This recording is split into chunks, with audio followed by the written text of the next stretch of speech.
بسم الله الرحمن الرحيم. الحمد لله وحده والصلاة والسلام على من لا نبي بعده وعلى آله وأصحابه وأزواجه وأتباعه أجمعين وبارك وسلم تسليما كثيرا كثيرا كثيرا.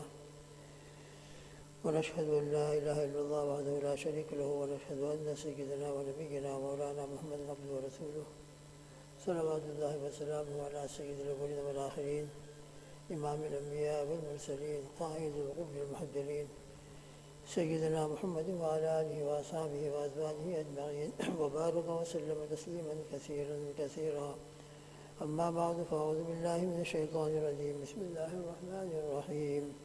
الله لا إله إلا هو الحي القيوم لا تأخذه سنة ولا نوم له ما في السماوات وما في الأرض من ذا الذي يشفع عنده إلا بإذنه يعلم ما بين أيديهم وما خلفهم ولا يحيطون بشيء من علمه إلا بما شاء وسع كرسيه السماوات والأرض ولا يؤوده حفظهما وهو العلي العظيم.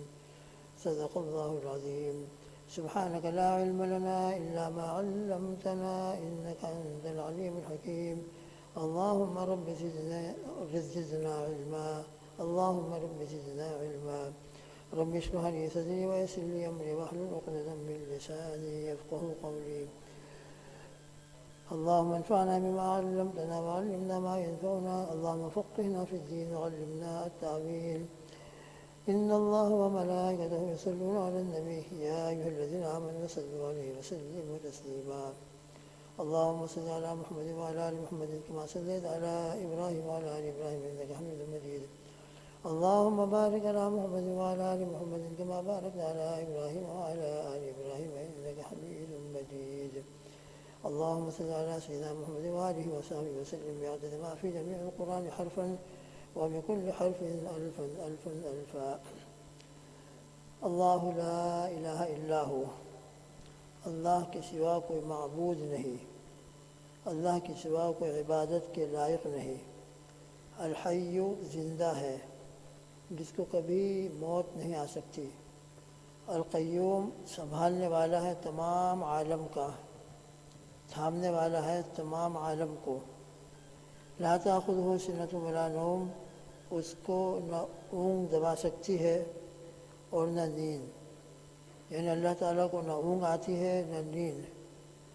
کبھی انسان بے اختیار بھی سو جاتا ہے تھکن اور ٹائرڈ ہونے کی وجہ سے، مگر اللہ تعالیٰ کے اوپر تھکان نام کی کوئی چیز ہی نہیں ہے کہ وہ ٹائرڈ ہو گئے ہوں، تھک گئے ہوں اور بلا اختیار ان کے اوپر اونگ یا نیند طاری ہو جائے، نہیں، نہ بالارادہ نہ بلا ارادہ، وہ اس سے بالکل پاک اور صاف ہے، پاک اور منزہ ہے۔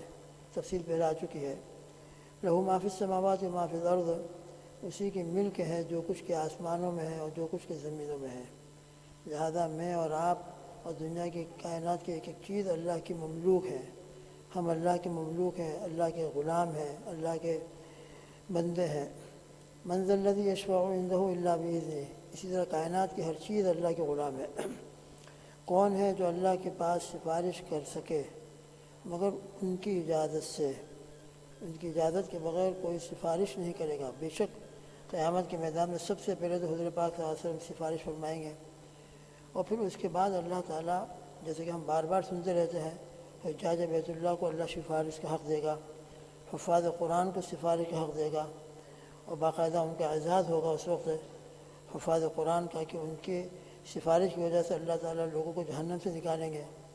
حفاظ کا اعزاز ہوگا، حجاج بیت اللہ کا اعزاز ہوگا، علماء صلحاء کا اعزاز ہوگا، یہ مقام بھی ضرور آئے گا۔ اس آیت شریفہ کے اندر سفارش کی اور شفاعت کی نفی نہیں ہے، صرف یہ بتلانا ہے کہ یہ سب اللہ کے حکم سے ہوگا، اللہ کی اجازت سے ہوگا۔ اور چونکہ احادیث مبارکہ میں ان کا تذکرہ آیا ہے کہ حافظ قرآن کے بارے میں ہم بار بار سنتے ہیں کہ ایسے 10 آدمیوں کے بارے میں اللہ تعالیٰ اس کو سفارش کا حق عطا فرمائیں گے اور سفارش قبول فرمائیں گے، جو بالکل جہنم کے مستحق بن چکے تھے۔ اللہ تعالیٰ حافظ قرآن کے اعزاز میں جہنم سے ان کو نکالیں گے اور جنت میں داخل فرمائیں گے۔ یہ اعزاز حافظ قرآن کا، اسی طرح علماء دین کا، حجاج بیت اللہ کا یقیناً ہونے والا ہے، اور یقیناً اللہ تعالیٰ ان کو یہ مقام عطا فرمائیں گے، مگر ہوگا اجازت سے، اندھا دھند نہیں ہوگا، جو جس کی چاہے جس طریقے سے چاہے کر لے، نہیں، اللہ تعالیٰ کی اجازت سے یہ سب باتیں ہوں گی، اور ہوں گی، ضرور ہوں گی۔ اس لیے ہم تو دعا کرتے ہیں کہ اللہ رب العزت سب سے پہلے تو ہمیں اللہ کے پیارے حبیب صلی اللہ علیہ وسلم کی شفاعت نصیب فرمائے۔ آپ کے شفاعت کے ہم ہر وقت متمنی ہیں، اور کتنے اعمال ایسے ہیں کہ جس میں آپ صلی اللہ علیہ وسلم نے شفاعت کو بیان فرمایا ہے کہ اگر تم یہ عمل کرو گے تو شفاعت واجب ہو جائے گی۔ جیسے کہ اذان روزانہ ہم سنتے ہیں، روزانہ 5 وقت ہمارے کانوں میں اذان آتی ہے، اذان کا احترام کے ساتھ ہم جواب دیں، اس کی عادت بنائیں، ہم بعد میں درود شریف پڑھیں، اور اس کے بعد اذان کی دعا جس کو دعا وسیلہ کہتے ہیں، تو اس کے اوپر حضور پاک صلی اللہ تعالیٰ وسلم نے فرمایا ہے حلت علیہ الشفاعت، اس کے لیے میری شفاعت واجب ہو گئی۔ اسی طریقے سے جو خاص نبی کریم صلی اللہ علیہ وسلم کی زیارت کے لیے مدینہ منورہ جائے تو اس کے بارے میں بھی آتا ہے کہ اللہ تعالیٰ نبی کریم صلی اللہ علیہ وسلم فرماتے ہیں کہ اس کے لیے شفاعت واجب ہو گئی، اور بھی دوسرے اعمال ہیں۔ تو بے شک میدان محشر کے اندر یہ تمام شفاعتیں اور سفارشیں ہوں گی، جس سے اہل اللہ کا ایک مقام ظاہر ہوگا۔ سب سے بڑا مقام تو اللہ کے نبی صلی اللہ علیہ وسلم کا ہے، پھر اس کے بعد درجہ بدرجہ انبیاء علیہ السلام ہے، اور پھر قرآن پاک اس کی سفارش ہوگی۔ اس کی جو سفارش اتنی زبردست ہوگی، جیسے سورہ تبارک الذی بیدہ الملک کے بارے میں آتا ہے، ایسی زبردست تبارک الذی بیدہ الملک ہے، سورہ الف لام میم سجدہ ہے، جو روزانہ رات کو اس کی تلاوت کرتا رہتا ہے اور کرتا رہے گا، اس کی عادت بنا لے گا، تو قیامت کے میدان کے اندر یہ اللہ کے سامنے بچوں کی طرح اڑ جائے گی۔ جیسے بچے کبھی ضدی ہو جاتے ہیں، اسٹوبن کہتے ہیں ہم کو یہ چیز چاہیے تو چاہیے، پھر ان کو وہ چیز دینی پڑتی ہے، اس طریقے سے بچوں کی طرح اڑ جائے گی کہ اللہ اس کے بارے میں ہماری سفارش قبول فرما، یہ بکثرت ہماری تلاوت کرتا تھا، اور اگر آپ اس کے بارے میں ہماری سفارش قبول نہیں کرتے تو ہم کو قرآن سے نکال دیجیے۔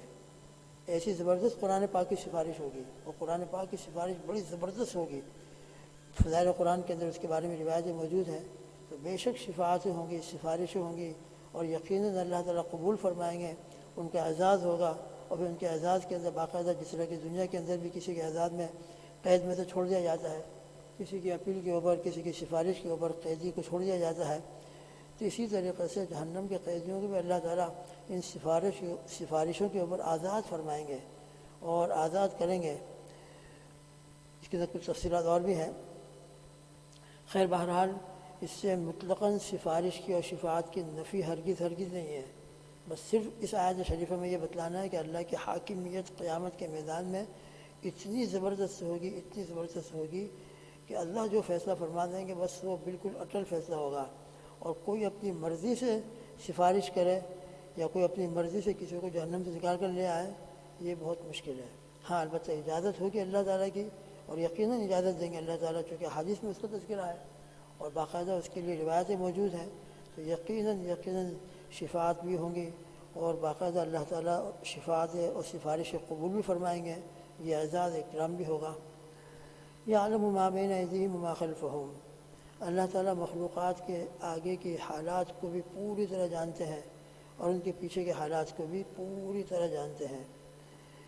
کل اس کے بارے میں کچھ بات آ گئی تھی کہ اللہ تعالیٰ کا علم کتنا محیط ہے، ذرے کو ان کا علم محیط ہے، اور ایک ذرہ ان کے علم میں ہے۔ وما يعزب عن ربك من مثقال ذرة في الارض ولا في السماء، اللہ تعالیٰ کے علم میں سے آسمان و زمین کے اندر ایک ذرے کے برابر بھی کوئی چیز مخفی نہیں ہے، وہ ہر چیز کے اوپر شہید ہیں، ہر چیز کو دیکھ بھی رہے ہیں، اور ہر چیز کا ان کو علم، مکمل علم ہے اور کامل علم ہے، اور کامل علم کے ساتھ بالکل اس کی حقیقت تک کا علم ہے ان کو، اس کی حقیقت تک۔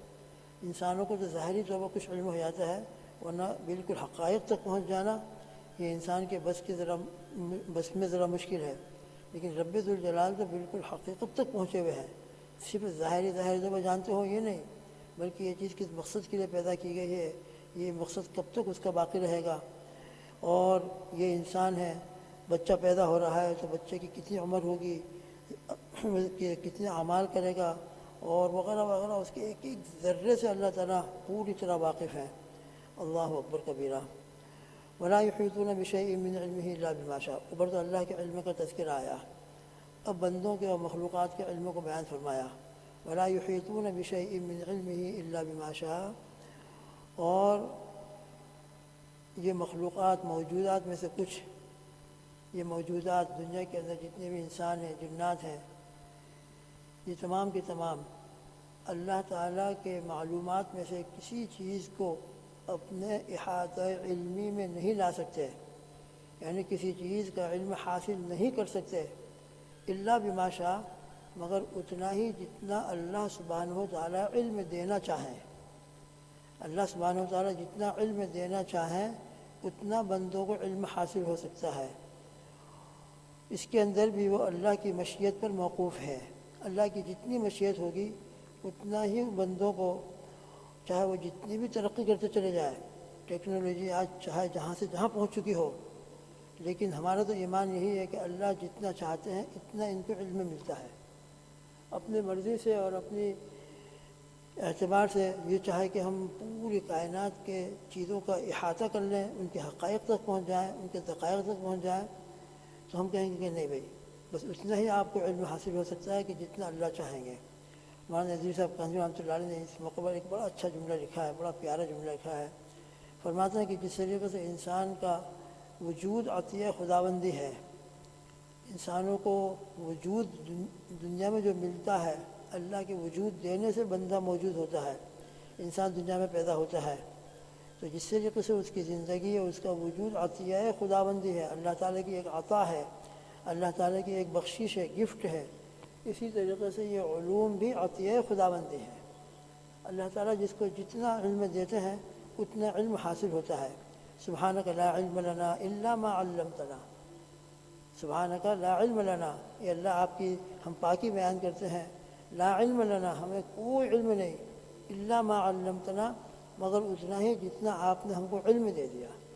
البتہ علم ایسی چیز ہے کہ انسان علوم الہیہ، قرآن اور حدیث کا علم، اس میں زیادتی کہ اللہ سے دعا مانگے، رب زدنی علما، رب زدنی علما۔ اللہ نے نبی کریم صلی اللہ علیہ وسلم کو فرمایا قل رب زدنی علما، کہ آپ اللہ تعالیٰ سے یہ دعا فرمائیے کہ اللہ میرا علم بڑھا دیجیے۔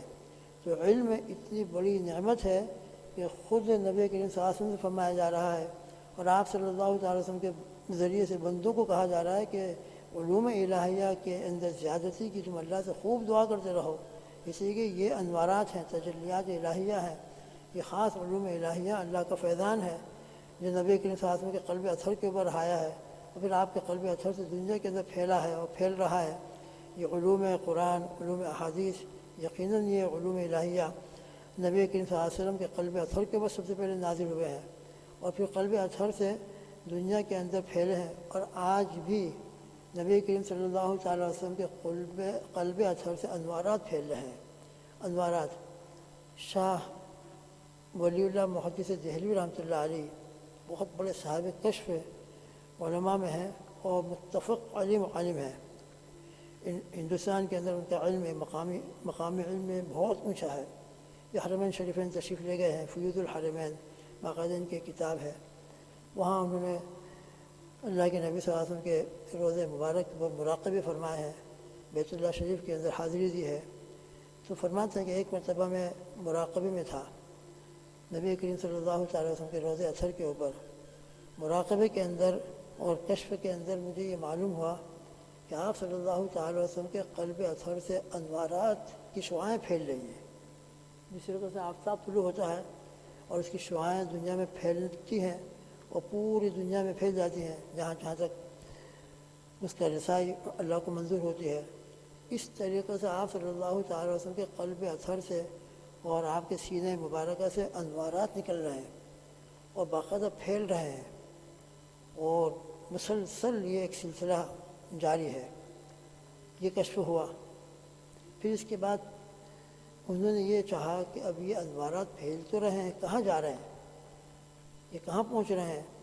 تو حضرت شاہ ولی اللہ محدث دہلوی رحمۃ اللہ علیہ فرماتے ہیں کہ میں دوسری سے متوجہ ہوا کہ انوارات جو پھیل رہے ہیں کہاں پہنچ رہے ہیں، تو میں نے دیکھا کہ وہ حضرات جو علوم احادیث میں مشغول ہیں، حدیث کے پڑھنے پڑھانے کے اندر، مطالعے کے اندر مشغول ہیں، یہ انوارات ان کے قلب میں جا رہے ہیں، نبی کریم صلی اللہ علیہ وسلم کے قلب مبارک سے نکل رہے ہیں اور ان کے قلب پر ان کا کنیکشن ہو رہا ہے۔ علوم احادیث، لہٰذا حدیث کے پڑھنے والے، قرآن پاک کی تفسیر اور قرآن پاک کے علوم کے پڑھنے پڑھانے والے، اللہ ہم کو اخلاص عطا فرما دیں اور رب ذوالجلال اپنے کرم سے اپنی رحمت سے ہم کو بھی اس میں شامل فرما دے۔ یقیناً اس میں شامل کرنے کی دعا کی جائے تو یقیناً ایک سعادت مندی ہے۔ رب زدنا علما کے اندر یہ بھی داخل ہے۔ تو اللہ کے نبی صلی اللہ علیہ وسلم کے قلب اثر سے جو انوارات دنیا میں پھیل رہے ہیں اور مشتغلین بالحدیث کے قلوب تک وہ جا رہے ہیں، اللہ ہمارے قلوب کے اندر بھی وہ انوارات داخل فرما دیں کہ جس کی برکت سے ہمارے قلوب کے اندر بھی وہ تجلیات اور علوم احادیث کے انوارات ہمارے دل کے اندر بھی آ جائیں۔ بہرحال ولا یحیطون بشیء من علمہ الا بما شاء کے اندر یہ فرمایا جا رہا ہے کہ بندے دنیا میں چاہے جتنا بھی علم حاصل کرنا چاہے، علوم الہیہ بھی چاہے ہوں وہ یا دنیاوی فنون ہوں، اتنا ہی حاصل کر سکتے ہیں جتنا اللہ چاہیں گے۔ تفسیر ابن کثیر کے اندر اس کی تفسیر کرتے ہوئے فرماتے ہیں لا یطلع احد من علم اللہ علی شیء، کوئی بھی اللہ کے علم میں سے مطلع نہیں ہو سکتا ہے کسی بھی چیز کے اوپر۔ آسان الفاظ کے اندر اللہ کے علوم میں سے کسی بھی علم کے اوپر کوئی بھی مطلع نہیں ہو سکتا ہے الا بما اعلمہ اللہ عز وجل، الا بما اعلمہ اللہ عز وجل واطلعہ علیہ، مگر اتنا ہی کہ جتنا اللہ اس کو علم عطا فرما دے اور اللہ تعالیٰ اس کو مطلع فرما دے، بس جتنا اللہ کی مشیت ہوگی اور جتنا اللہ جس کو جتنا علم دینا چاہیں گے اتنا علم اس کو حاصل ہوگا۔ حضرات صحابہ کرام رضوان اللہ تعالیٰ علیہم اجمعین نے نبی کریم صلی اللہ علیہ وسلم کتنا علم حاصل کیا، اللہ اکبر کتنا علم حاصل کیا۔ صدیق اکبر رضی اللہ تعالیٰ عنہ کے بارے میں بخاری شریف میں آتا ہے، حضرات صحابہ فرماتے تھے ہوا اعلم منا، ہم تمام کے اندر سب سے بڑے عالم صدیق اکبر سیدنا ابو بکر صدیق رضی اللہ تعالیٰ عنہ ہیں، ان کو کتنا علم حاصل ہوا ہوگا۔ عمر بن خطاب رضی اللہ تعالیٰ عنہ کے قلوب کے اندر کیا علوم بھرے ہوں گے۔ سیدنا علی رضی اللہ تعالیٰ عنہ جن کو باب علم کہا گیا، اللہ تعالیٰ نے ان کو کتنا علم دیا ہوگا، اللہ اکبر کبیرہ۔ یہ خلفاء راشدین کا علم ہے، اللہ اکبر اتنا ہے کہ جس کی کوئی ہم اندازہ نہیں لگا سکتے۔ اور پھر یہ علوم عشرہ مبشرہ کے ہیں اور صحابہ کرام رضوان اللہ تعالیٰ اجمعین کے ہیں، ان کے علوم سینہ بسینہ تابعین کی طرف منتقل ہوئے، تابعین سے تبع تابعین کی طرف، محدثین کی طرف۔ چنانچہ محدثین کے اندر بھی اللہ سبحانہ وتعالیٰ نے ایسے ایسے محدثین پیدا فرمائے کہ جن کو 10 لاکھ حدیثیں بائے ہارٹ یاد تھی۔ امام بخاری رحمۃ اللہ علیہ کے حال دیکھے، امام ابو زرع رحمۃ اللہ علیہ، امام محمد بن حنبل رحمۃ اللہ علیہ، بڑے بڑے محدثین جن کو لاکھوں کی لاکھوں حدیثیں۔ آج کی یہ سی ڈی اور آج کا یہ ٹیپ ریکارڈ، اب ٹیپ ریکارڈ بھی پرانا ہو گیا ہے، آج کل کی ٹیکنالوجی کہاں سے کہاں پہنچ گئی ہے۔ اللہ تعالیٰ نے ان کے دماغ کو اس زمانے کے اندر نہ کوئی سی ڈی تھی، نہ کوئی ٹیپ ریکارڈ تھا اور نہ کوئی ایسی کوئی ٹیکنالوجی تھی، مگر امام بخاری رحمۃ اللہ علیہ کا قوت حافظہ، میموری، امام ترمذی رحمۃ اللہ علیہ، امام ابو داؤد رحمۃ اللہ علیہ، امام ابو زرع رحمۃ اللہ علیہ، کیسے اللہ نے ان کو قوت حافظہ عطا فرمایا تھا کہ بالکل سی ڈی کی طرح اور ٹیپ ریکارڈ کی طرح ان کے دماغ میں اور ان کے سینوں کے اندر یہ علوم محفوظ ہو جاتے تھے۔ امام بخاری رحمۃ اللہ علیہ کے واقعات بڑے عجیب و غریب مشہور ہیں، ان کے قوت حافظہ کے، قوت میموری کے۔ امام ترمذی رحمۃ اللہ علیہ، ان کا واقعہ ایک مرتبہ وہ سفر فرما رہے تھے، اس وقت ان کی آنکھوں کی بینائی چلی گئی تھی، آنکھوں میں بینائی باقی نہیں رہے تھے، نابینا ہو گئے تھے، بلائنڈ ہو گئے تھے۔ اب سفر ہو رہا تھا، اونٹ کے اوپر بیٹھے ہوئے تھے، اونٹ کے اوپر بیٹھے بیٹھے ایک جگہ جھک گئے۔ جو ان کے ساتھی سے ان کو بڑا تعجب ہوا کہ یہ کیوں جھکے، یہاں تو ایسی کوئی چیز جھکنے کی نہیں، انسان جھکتا ہے اس وجہ سے کہ کوئی درخت ہو یا کوئی آڑ بیچ میں آ رہی ہو تو اس سے بچنے کے لیے اپنے سر کو نیچے کر لیتا ہے۔ تو ان سے پوچھا گیا کہ آپ نے اپنے سر کو نیچے کیوں کر لیا، حالانکہ نابینا ہے؟ فرمایا کہ یہاں ایک درخت ہے، ایک درخت، حالانکہ نابینا تھے مگر قوت حافظہ دیکھیے۔ سفروں کے اندر یہ چیزیں عام طور پر یاد نہیں رہتی ہیں، مگر امام ترمذی رحمۃ اللہ علیہ وہاں سے گزرے ہیں تو فرمایا کہ میں جب اس مقام سے گزرتا تھا تو یہاں ایک درخت تھا، اور جب ہم یہاں سے گزرتے تھے تو ہم کو نیچے ہونا پڑتا تھا، تو یہاں تو کوئی درخت نہیں ہے، کہ نہیں یہاں پہ ایک درخت تھا۔ چنانچہ فرمایا کہ اس کی تحقیق کرو کہ یہاں درخت تھا کہ نہیں تھا۔ چنانچہ تحقیق کی گئی تو بتلایا گیا کہ بے شک یہاں ایک درخت تھا، اور اس کی شاخیں، اس کی ڈالیاں جو ہیں اس طریقے سے گزرنے والوں پر لگتی تھیں، اور یقیناً گزرنے والوں کو ذرا نیچے ہونا پڑتا تھا۔ یہ ہے قوت حافظہ۔ امام ابو داؤد رحمۃ اللہ علیہ ابو داؤد شریف کے اندر ایک واقعہ بیان فرمایا ہے کسی قوت حافظہ کے اوپر. ایک شاگرد ہیں ان کے ایک استاد سے، حالانکہ استاد کوئی مشہور محدث نہیں، بس ایک حدیث بیان کر دی انہوں نے. تو جو شاگرد تھے ان کے دل میں ایک مدت کے بعد آئے، ایک زمانے کے بعد، کہ میں اپنے اس استاد کے پاس جاؤں کہ جنہوں نے مجھ کو حدیث بیان کی تھی، اور جا کر دوبارہ ان سے پوچھوں میں. اور مقصد صرف امتحان تھا کہ ان کو یہ حدیث یاد ہے یا یاد نہیں ہے. چنانچہ وہ گئے اس کے پاس، اور جا کر کوئی حدیث اس انداز سے انہوں نے پوچھنا شروع کی کہ وہ سامنے والے جو محدث تھے، اور سامنے والے کے عام آدمی تھے، یعنی بہت بڑے محدث نہیں تھے، لیکن وہ سمجھ گئے کہ یہ میرا امتحان لینے کے لیے آیا ہے، یہ میرا امتحان لے رہا ہے. تو اس نے کہا بھتیجے تم مجھ سے یہ حدیث پوچھنے آئے ہو؟ فرمایا کہ میں نے اتنے سفر کیے ہیں، اتنی مرتبہ حج کیا ہے. اب حج کتنی مرتبہ کیا اس وقت مجھے تو یاد نہیں آ رہا ہے، 70-80 کے قریب اندازاً، 70-80 تو نہیں مطلب جو بھی جتنی تعداد میں بھی ہو، میں نے اتنے حج کیے ہیں. اور کس سال میں کس اونٹ کے اوپر گیا تھا وہ اونٹ بھی مجھے یاد ہے. آج ہم 2 3 4 5 سفر کر لیں، اگر ہم کو کوئی ایک مدت کے بعد پوچھے بھائی آپ نے فلاں سفر کیا تھا، آپ کو فلائٹ نمبر یاد ہے؟ اس کے بعد آپ نے سفر کیا تھا، اس کو فلائٹ نمبر سیٹ نمبر یاد ہے؟ شاید کسی کو یاد نہیں ہوگا. لیکن وہ اس زمانے کے اندر اونٹوں کا یاد رکھنا کتنا مشکل کام تھا، نہ ان پر کوئی سائن تھی نہ ان پر کوئی نمبر تھے. مگر وہ فرماتے ہیں کہ میں جس اونٹ کے اوپر جس سال حج کے لیے گیا تھا ابھی تک مجھ کو وہ اونٹ یاد ہے. تو تم مجھ کے حدیث کے بارے میں پوچھنے آئے ہو کہ مجھ کو حدیث یاد ہوگی کہ نہیں ہوگی؟ تو اللہ سبحانہ و تعالیٰ نے ان محدثین کو ایسا قوت حافظہ اور ایسی میموری عطا فرمائی تھی. یہ سب اللہ کے عطا کرنے سے ہے. جیسی جس زمانے کے اندر ضرورت ہوتی ہے اللہ تعالیٰ اس علم کے حفاظت کا انتظام فرماتے ہیں. قرآن پاک کی حفاظت کا انتظام فرمایا، پھر اس کے بعد حدیث پاک کی حفاظت کا انتظام فرمایا. اس زمانے کے اندر حضرات صحابہ کے لیے کے ذریعے سے ان علوم کو محفوظ کرانا تھا، احادیث کو محفوظ کرانا تھا. تو حضرات صحابہ کی میموری کو اتنا مضبوط بنا دیا، ایسی مضبوط کہ ایک ایک چیز انہوں نے بیان کر دی، ایک ایک چیز نقل فرما دی. انشاءاللہ ہم یقین کے ساتھ کہہ سکتے ہیں کہ انشاءاللہ حضور پاک صلی اللہ علیہ وسلم کی پوری حیات مبارکہ آج امت کے پاس موجود ہے. اگرچہ اس زمانے کے اندر لکھنے کا رواج نہیں تھا، اتنی کتابیں نہیں تھیں، مگر حافظہ کے ذریعے سے اللہ تعالیٰ نے وہ تمام چیزیں محفوظ فرمائیں. تو خیر بہرحال ولا یحیطون بشیء من علمہ الا بما شاء، یہ سب مشیت الہی کے ماتحت ہوا ہے. اللہ نے ہر زمانے کے اندر اس دین کی حفاظت فرمائی ہے. اس دین کی حفاظت کے لیے جتنے اسباب ہو سکتے ہیں ان تمام چیزوں کی حفاظت فرمائی. تو الحمدللہ اس کے ذریعے سے یہ دین محفوظ ہے، علوم محفوظ ہیں. اور دنیا کے اعتبار سے بھی جو علوم ہیں وہ بھی بندوں کو اتنا ہی ملتے ہیں چاہے جتنی ٹیکنالوجی ترقی کر جائے. ہم تو یہ کہیں گے کہ بس اللہ کی مشیت کے مطابق ان کو اتنا ہی حاصل ہوگا جتنا اللہ چاہیں گے. تو جتنا انہوں نے ترقی کی ہے ہم یہ کہیں گے کہ یہ بھی مشیت الہی کے ماتحت ہے.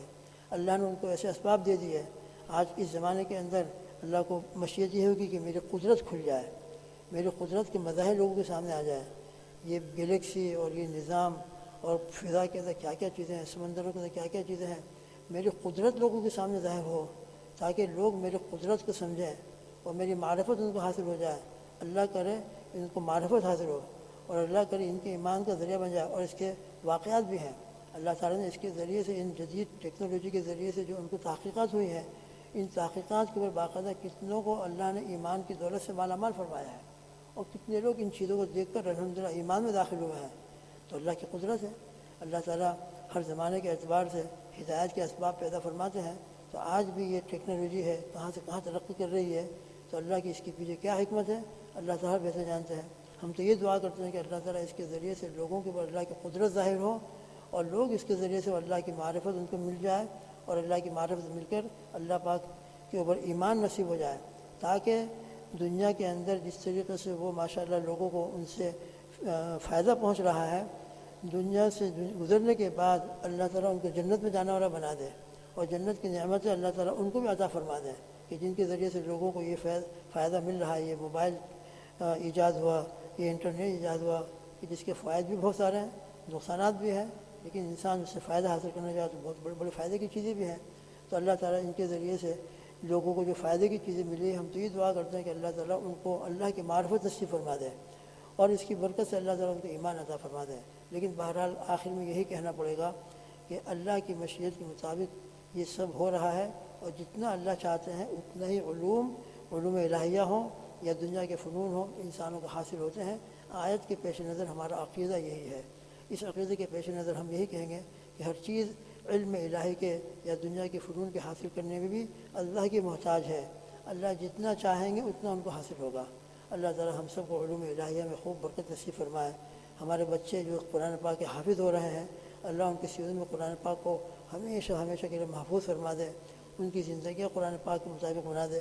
جو علوم الہیہ میں علوم نبویہ میں مشغول ہیں، اللہ تعالیٰ ان تمام کو علم نافع عطا فرمائے، اور یہ علم نافع ہمارے لیے اور پورے دنیا والوں کے لیے جو بھی علوم حاصل کر رہے ہیں اللہ تعالیٰ کی رضا کے حاصل ہونے کا ذریعہ بن جائے، اور اللہ کی معرفت کا اور اللہ تعالیٰ کی مغفرت کا ذریعہ، اللہ تعالیٰ سے مغفرت کے حاصل ہونے کا ذریعہ بن جائے۔ اللہم آمین ثم آمین۔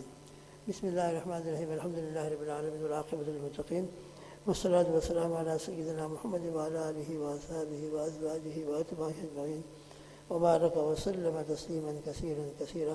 یا رب لک الحمد کما ینبغی لجلال وجہک، یا رب لک الحمد کما ینبغی لجلال وجہک وعظیم سلطانک۔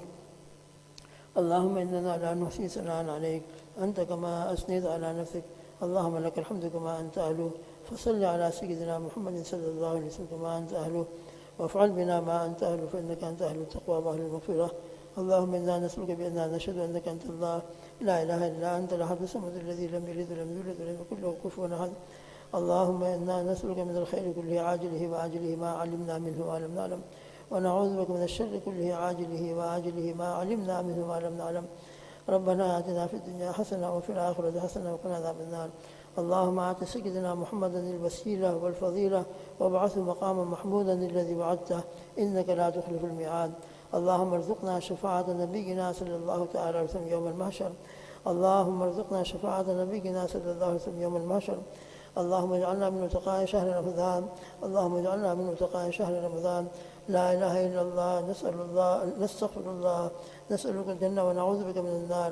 اللهم إنا نسألك من خير ما سألك مثل نبيك سيدنا محمد صلى الله عليه وسلم، ونعوذ بك من شر ما استعاذ مثل نبيك سيدنا محمد صلى الله عليه وسلم، وأنت المستعان وعليك البلاغ، ولا حول ولا قوة إلا بالله العلي العظيم۔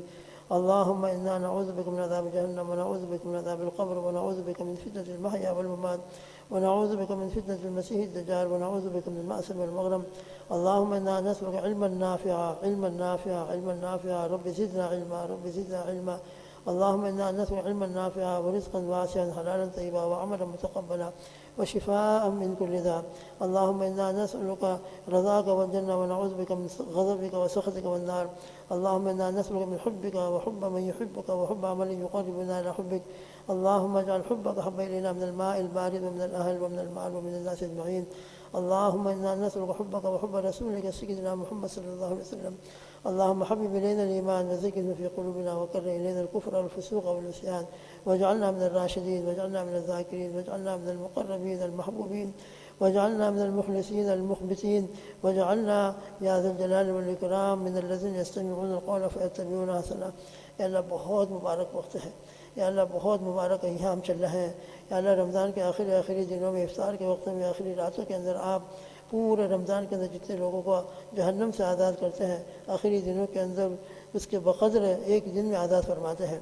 یا اللہ رمضان کے آخری راتیں ہیں، رمضان کے آخری افطار کا ٹائم ہے، یا اللہ ہم سب کو، ہمارے گھر والوں کو، ہماری گھر والیوں کو، ہمارے والدین کو، ہمارے اساتذہ کو، ہمارے مشائخ کو، یا اللہ ہمارے متعلقین دوست احباب کو جنہوں نے ہم سے دعاؤں کے لیے کہا ہے، یا اللہ جو ہم سے دعاؤں کے متمنی ہے، جن کا ہم پر حق ہے، جنہوں نے ہمارے ساتھ کسی بھی طریقے سے احسان کا معاملہ کیا ہے، یا اللہ ان تمام کو جہنم سے آزادی عطا فرما۔ ہمارے بچوں کو، ہماری نسلوں کو، قیامت تک آنے والی ہماری نسلوں کو جہنم سے آزادی عطا فرما۔ سب کو دین پر استقامت عطا فرما، ایمان والی زندگی نصیب فرما، ایمان والے اعصاب عطا فرما، اخلاص عطا فرما، للہ عطا فرما۔ ہر عمل کے اندر، ہماری ہر چیز کے اندر برکت عطا فرما، ہمارے ایمان میں، اعمال میں، روزی میں، گھروں میں برکت، رحمت، مودت و محبت عطا فرما۔ اے اللہ اپنے کرم کا، فضل کا معاملہ فرما، پوری امت کے ساتھ فضل و عنایت کا معاملہ فرما، پوری امت کو جہنم سے آزادی عطا فرما۔ یا اللہ بہت مبارک وقت ہے، یا اللہ آپ کی رحمت بارش کی طرح برس رہی ہے، یا اللہ ہم کو محروم نہ فرما، یا اللہ محروم نہ فرما، یا اللہ ہمارے گھر والوں کو محروم نہ فرما، کسی ایک کو بھی محروم نہ فرما۔ یا اللہ جو دین کے کاموں میں لگے ہوئے ہیں، جس لائن سے بھی لگے ہوئے ہیں، ان کی دینی کاموں کو، دینی خدمتوں کو قبول فرما، اور جو ہمارے علماء مشائخ آپ کی رحمت میں پہنچ چکے ہیں ان تمام کی بال بال مغفرت فرما۔ یا اللہ ہم پر بھی موت کی سکرات کو آسان فرمانا۔ یا اللہ موت کے وقت میں اپنے کرم سے، اپنی رحمت سے ہمارے زبانوں پر اپنا پاک کلمہ لا الہ الا اللہ محمد الرسول اللہ جاری فرما۔ ایمان والی موت، ملت رسول صلی اللہ علیہ وسلم پر موت عطا فرما، عقائد اہل سنت پر موت عطا فرما، اپنی معرفت، اپنی محبت، اپنا تعلق، اپنا ذوق، اپنا شوق عطا فرما۔ یا اللہ ہم کو، ہمارے بچوں کو اپنے مقرب بندوں میں شامل فرما۔ جتنے بیٹھے ہیں، جتنے غائب ہیں، جو آمین کہہ رہے ہیں، یا اللہ ان تمام کو، پوری امت کو، یا اللہ دین کی ہدایت نصیب فرما، صراط مستقیم کی ہدایت عطا فرما، استقامت عطا فرما، زندگی کے آخری سانس تک یا اللہ استقامت والی زندگی نصیب فرما، قرآن و سنت والی زندگی نصیب فرما، حلال پاکیزہ برکت والی روزی عافیت کے ساتھ خوش ہو کر، راضی ہو کر عطا فرما۔ جو بے گھر ہیں یا اللہ ان کو گھر عطا فرما، برکت والے گھر نصیب فرما۔ یا اللہ ہمارے علم میں، عمل میں برکت نصیب فرما، اپنی رضا عطا فرما۔ آج تک کہ ہمارے جتنے گناہ ہیں ان تمام گناہوں کا اللہ ہم پورے دل و جان سے اقرار کرتے ہیں، انتہائی ندامت کے ساتھ آپ سے معافی مانگتے ہیں۔ ہمارے صغیرہ کبیرہ، دانستہ نادانستہ، یا اللہ تنہائی میں، خلوتوں میں، جلوتوں میں، جہاں جتنے بھی قسم گناہ ہوئے ہوں اور جن کو آپ ہی جانتے ہم نہیں جانتے، اللہ ان تمام گناہوں کو محض اپنے فضل و کرم سے معاف فرما۔ اللہم انک عفو کریم تحب العفو فاعف عنا وعن جمیع امت محمد صلی اللہ تعالیٰ علیہ وسلم۔ اللہم انک عفو کریم تحب العفو فاعف عنا وعن جمیع امت محمد صلی اللہ علیہ وسلم۔ اللہم انا نسألک برحمتک التي وسعت كل شيء ان تغفر لنا وترحمنا۔ اللہم یا واسع الفضل اغفر لنا۔ اللہم اشف مرضانا وارحم موتانا۔ یا اللہ بیماروں کو اللہ شفا عطا فرما، جنہوں نے خاص طور پر ہم سے دعاؤں کے لیے کہا ان تمام کو مکمل شفا عطا فرما۔ اے اللہ اپنے کرم سے، اپنی رحمت سے ہر جگہ وسعت نصیب فرما، مسلمانوں پر، ایمان والوں پر، جہاں جہاں بھی حالتیں ہیں، یا اللہ ان کی مدد فرما، ان کو استقامت عطا فرما، ایمان کے اوپر ثابت قدمی عطا فرما، صبر عطا فرما۔ ربنا افرغ علینا صبرا وثبت اقدامنا وانصرنا علی القوم الکافرین۔ اللہم یا عظیم یا عظیم یا عظیم انت الہنا لا الہ الا انت۔ اللهم اغفر لنا الذنب العظيم فإنه لا يغفر الذنب العظيم إلا العظيم۔ ربنا تقبل منا إنك أنت السميع العليم وتب علينا إنك أنت التواب الرحيم۔ اللهم إنا نسألك من خير ما سألك منه نبيك سيدنا محمد صلى الله عليه وسلم، ونعوذ بك من شر ما استعاذ منه نبيك سيدنا محمد صلى الله عليه وسلم، وأنت المستعان وعليك البلاغ ولا حول ولا قوة إلا بالله العلي العظيم۔ اللهم صل وسلم على سيدنا محمد وآله وأصحابه وأزواجه أجمعين۔ سبحان ربك رب العزة عما يصفون وسلام على المرسلين والحمد لله رب العالمين برحمتك يا